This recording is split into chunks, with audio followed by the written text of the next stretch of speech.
Fala aí pessoal, sou Jorge Nicola, bem-vindos a mais um vídeo do canal, sempre bom ter vocês por aqui. Sem perder tempo, só pedir para deixar like, se inscrever no canal e ativar as notificações. Agora sim, bora começar o vídeo com aquele tradicional giro de notícias e a primeira informação é sobre Atlético Mineiro e Vasco, que venceram nessa terça-feira, passaram para a segunda fase da Copa do Brasil e por consequência garantiram R$ 1.800.000 de prêmio. Todo mundo que passar a segunda fase e vier da Série A do Brasileiro, estiver disputando a primeira divisão, vai ter direito a essa cota bastante significativa. O Galo venceu o Tocantinópolis por 2-0, enquanto o Vasco fez 3-0 no União. Só destacar mais um gol do Hulk, ele marcou de pênalti aos 41 do segundo tempo. Foi o 8º gol do Hulk em 7 partidas nessa temporada. Outro que foi muito bem com a camisa do Galo foi o Rony, que saiu como titular, sofreu o pênalti do 1-0 e marcou o segundo gol aos 50 minutos da etapa final. Já o Bahia conseguiu empatar com o Strongest na altitude de La Paz 1-1.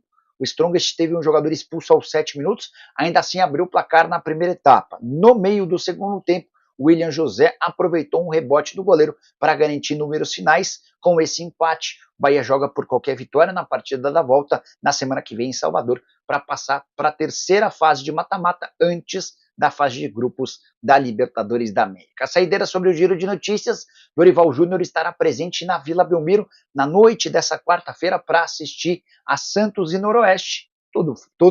Tudo faz crer que ele vai observar de perto o Neymar para saber se o convoca para os confrontos contra Argentina e Colômbia pelas eliminatórias no mês de março. Bora falar agora sobre o técnico do Botafogo, que estava praticamente contratado, mas não vem mais. Eu me refiro a Vasco Matos, comandante do Santa Clara, time que vai muito bem no Campeonato Português, 5ª colocação. Nessa terça-feira, a negociação estava bastante avançada, a ponto de o Botafogo já discutir o pagamento da multa rescisória de €1 milhão para a transferência do treinador. Mas, na manhã dessa quarta, surgiu a notícia em Portugal de que o Vasco Matos desistiu do acordo com o Botafogo e já renovou com o Santa Clara por 2 temporadas. Existiram 2 grandes motivos para essa reviravolta. O primeiro deles, o Vasco Matos descobriu que a sua licença, que é a licença na UEFA, não lhe permite trabalhar, por exemplo, na Libertadores da América. Ele também teria dificuldade para participar, para comandar o time no Super Mundial de Clubes da metade do ano. Isso porque, para se autorizar a participação por aqui, ele precisaria ter a UEFA Pro. Além dessa questão, o Botafogo também mudou alguns contextos do contrato que havia sido acertado verbalmente. Diante desse cenário, Vasco Matos decidiu colocar um ponto final nas tratativas com o Botafogo e vai permanecer no clube português. Mais uma frustração para John Textor, que não consegue um técnico desde 3 de janeiro, quando perdeu Arthur Jorge, André Jardine, Tata Martino, Rafa Benítez, Tite e Roberto Mantini foram alguns dos técnicos consultados. É possível que tenham existido outros e a gente não saiba sobre os nomes. Preciso falar agora sobre Cruzeiro e Matheus Pereira. Posso assegurar para vocês que se o Matheus aceitar a oferta do Zenit, a negociação será concluída. No que depende do Cruzeiro, a coisa com o Zenit já está encaminhada. Proposta dos russos de €18 milhões fixos, mais €2 milhões em bônus, total de €20 milhões ou R$ 119 milhões. Sempre com a lembrança de que o Cruzeiro tem direito a metade desse valor, porque no ano passado adquiriu 50% dos direitos econômicos junto ao Al Hilal. De qualquer forma, já dá para assegurar que o Cruzeiro vai ter enorme lucro em caso de acordo. Havia comprado o jogador por R$ 30 milhões e agora tem a chance de vendê-lo apenas pelo valor fixo por R$ 53,5 milhões, nem estou contabilizando os bônus. O Matheus tem pouco tempo para se acertar com o Zenit. Isso porque a janela se encerra nessa quinta-feira. A gente deve ter uma resposta do meio atacante nas próximas horas. Matheus, que havia afirmado que gostaria de se mudar para a Europa, até por conta do nascimento do seu filho, e o Cruzeiro também tem pressa para colocar um ponto final nessa história, até porque vai ter apenas até 28 de fevereiro para contratar um substituto, são menos de 10 dias para achar um camisa 10. Alexandre Matos, inclusive, informação importante, já está no mercado em busca de alternativas, já prevendo a possibilidade de saída do Matheus Pereira. Repito, a resposta precisa ser dada nas próximas horas, deveremos ter novidade muito em breve. Hora de falar sobre Neymar, que está ajudando financeiramente o Santos. Por essa confesso que não esperava. Você já sabe que o Neymar e o pai dele discutem com o Marcelo Teixeira a compra da SAF do Peixe desde o ano passado. Nos últimos dias ainda surgiu a notícia de que um bilionário sheik lá das Arábias está disposto a entrar como parceiro do pai no Neymar na compra da SAF Santista. Mas não tem nada a ver com esse assunto. O tema aqui é dificuldades no dia a dia e o Neymar tirando dinheiro do bolso para resolver problemas do Santos. O Souza, meu companheiro de Os Donos da Bola, contou no programa dessa terça-feira na TV Bandeirantes que um amigo do Neymar contou para ele que o Neymar já fez pagamentos de bichos por vitória. O Santos não tem tido essa prática com frequência e o Neymar, percebendo a importância de uma vitória no Campeonato Paulista, resolveu chamar os atletas para dizer que se houvesse a vitória nesse jogo, ele pagaria com do próprio bolso um bicho para todo mundo. Algo bem pouco comum no futebol atual. Essa prática costuma ser feita, obviamente, pelos dirigentes do próprio clube. Neymar, que também já havia reclamado da infraestrutura do CT do time profissional e se assustado com a estrutura do CT das categorias de base. Se ele conseguir a compra da SAF do Santos, certamente vai investir pesado em infraestrutura. A pergunta que eu deixo para você é normal que um jogador ajude o clube pagando quantias que na teoria seriam de atribuição do próprio clube? Use o espaço para comentário para avaliar e deixar sua opinião sobre o tema, beleza? Quero falar agora sobre 3 boas notícias para o torcedor do Vasco. Primeira delas, Garré está assinado.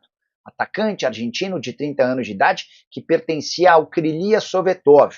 Vasco e Sovetov já se acertaram, a operação está finalizada. Resta apenas a realização de exames médicos, que vai acontecer a partir da quinta-feira, quando ele é aguardado no Rio de Janeiro. O início da viagem do Garré rumo ao Brasil começa nas próximas horas, quando ele sai da Turquia, se dirige para Portugal e depois embarca rumo ao Brasil. Segunda notícia positiva, Nuno Moreira tem tudo para virar jogador do Vasco. O atacante revelado pelo Sporting, que pertence ao Casa Pia, já está acertado. O que eu ouvi é que o Vasco agora tenta trocar os papéis com o Casa Pia até o fim dessa semana para operacionalizar e oficializar a contratação do atleta, no máximo na semana que vem. Janela de transferência se encerra, vocês sabem, no dia 28 de fevereiro. O Vasco havia proposto para o Casa Pia pagamento de 3,5 milhões de euros, que equivalem ao valor da multa rescisória. Não seria um pagamento à vista e sim parcelado. O Casa Pia pedia garantias bancárias e elas já foram apresentadas. A terceira e última boa notícia, Ryan, um dos destaques da seleção brasileira, campeão do Sul-Americano Sub-20, tem renovação do contrato apalavrada. Antes de viajar com a seleção para a Venezuela, ele já havia aliado esse acordo com o Marcelo Santana, o diretor executivo de futebol do Vasco, e ficou combinado que assim que ele voltasse da seleção, ele assinaria esse novo vínculo. E essa notícia é extremamente importante porque o Ryan, valorizado pela camisa da seleção, tem contrato só até dezembro desse ano, já poderia assinar um pré-contrato com qualquer outro clube para deixar o Cruz Maltino a partir de julho. Só para lembrar, todas as 3 negociações com participação efetiva do Marcelo Santana. Preciso falar agora sobre a chance de a Volkswagen virar patrocinadora do Palmeiras. Vale a lembrança de que o Verdão já tem 3 patrocínios para essa temporada: a Sporting Bet no peito, a Sil na manga, além do mais recente acordo com uma empresa do agronegócio que vai estampar sua marca nas costas. São 136 milhões de reais fixos garantidos. Ainda há uma série de bônus que podem elevar essas cifras. Mas, nas últimas horas, surgiu a informação de que a Volkswagen, montadora alemã das mais famosas do mundo, também tem negociações para estampar a sua marca no omoplata da camisa do Palmeiras. O departamento de marketing do Palmeiras foi procurado e disse que não se pronuncia sobre especulações. Ainda falei, mas pessoal, se não for verdade, pode ser que vocês estejam endossando uma informação falsa. E a pessoa do marketing disse que essa é a política do clube. Na temporada passada, a gente já viu vários nomes que nunca estiveram na pauta do Palmeiras sendo especulados, como, por exemplo, a BYD e a Emirates. É essa a política do Palmeiras. Já numa pessoa do departamento de futebol do Verdão, da minha confiança, disse que apostaria suas fichas de que não há nenhuma negociação entre Volkswagen e Palmeiras, mas é uma especulação que surgiu nas últimas horas. Tendo qualquer novidade, eu conto para vocês. O importante pro torcedor do Palmeiras é secar a Ponte Preta nessa quarta-feira, Vale a lembrança de que Ponte Preta e São Bernardo hoje estão à frente do Palmeiras na fase de grupos do Campeonato Paulista e somente os 2 primeiros de cada chave passam para a próxima fase. Se a Ponte vencer o São Paulo, vai colocar o Palmeiras numa situação bem delicada, que joga nessa quinta-feira contra o Botafogo em casa, na última rodada enfrenta o Mirassol em Mirassol. Hora de te atualizar sobre a negociação entre São Paulo e Evangelos Marinax, tratativas que começaram na metade do ano passado e que ainda não foram concluídas, mas, checando com uma fonte importante dentro do Tricolor, ouvi o seguinte, abre aspas, as conversas atualmente são mais profundas, fecha aspas. Pedi para que essa pessoa me explicasse do que se trata essas conversas mais profundas, e o que eu ouvi é que o debate entre as partes nesse momento se dá por detalhes muito específicos. Só para citar um exemplo, quem vai escolher o reforço que vai ser contratado pelas categorias de base do São Paulo, em caso de acordo com o Marinax? Vai se montar uma comissão, isso já estava certo. Mas qual será o peso dos votos nessa comissão? O Marinax vai indicar 2 pessoas, o São Paulo indica 2. A palavra final é de quem? Outra coisa que estava sendo debatida. Quem define sobre a venda de um atleta? Pintou proposta, por exemplo, do Porto. A escolha é do São Paulo, é do Marinax ou é conjunto?